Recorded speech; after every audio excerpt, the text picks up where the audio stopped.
Mheshimiwa mbunge Aisha Hilali wakati wa ziara yake wilayani Nkasi alifungua tawi la wanachama wa CCM katika mtaa wa Sasala Road, na katika tukio hilo aliwaahidi wanachama vifaa vya ujenzi na kukabidhi pesa taslim ili kuwasaidia katika shughuli zao za kimaendeleo, akilenga kuchochea maendeleo na ushirikiano miongoni mwa wanachama wa CCM na kujiingizia kipato. Tumeombwa mashine ya kufyatua tofali.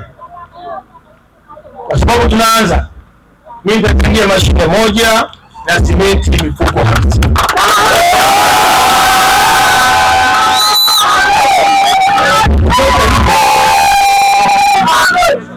Biti mheshimiwa mwenyekiti amenipa kesho, nitawakabidhi hapa shilingi milioni 1 na watu.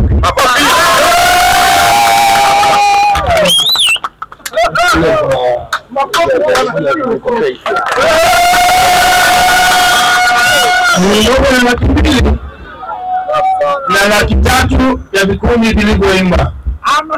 Wale wako milioni 1 laki ngapi? Sasa mashika tujui thamani yake.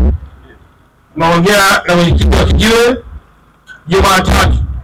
Mungu akijalia waje Sumbawanga, waje wachukue mashine, wachukue na simenti mifuko 50.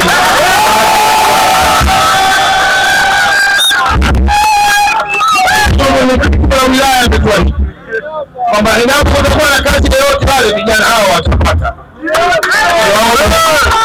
Sio tofali atakazochukua. Basi tuna taasisi mbalimbali zina majengo. Tunajenga madarasa mapya, tunajenga vituo vya afya. Naombe muangalie hao vijana.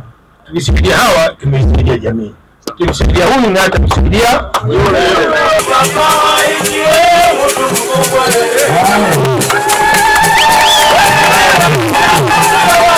Voice FM.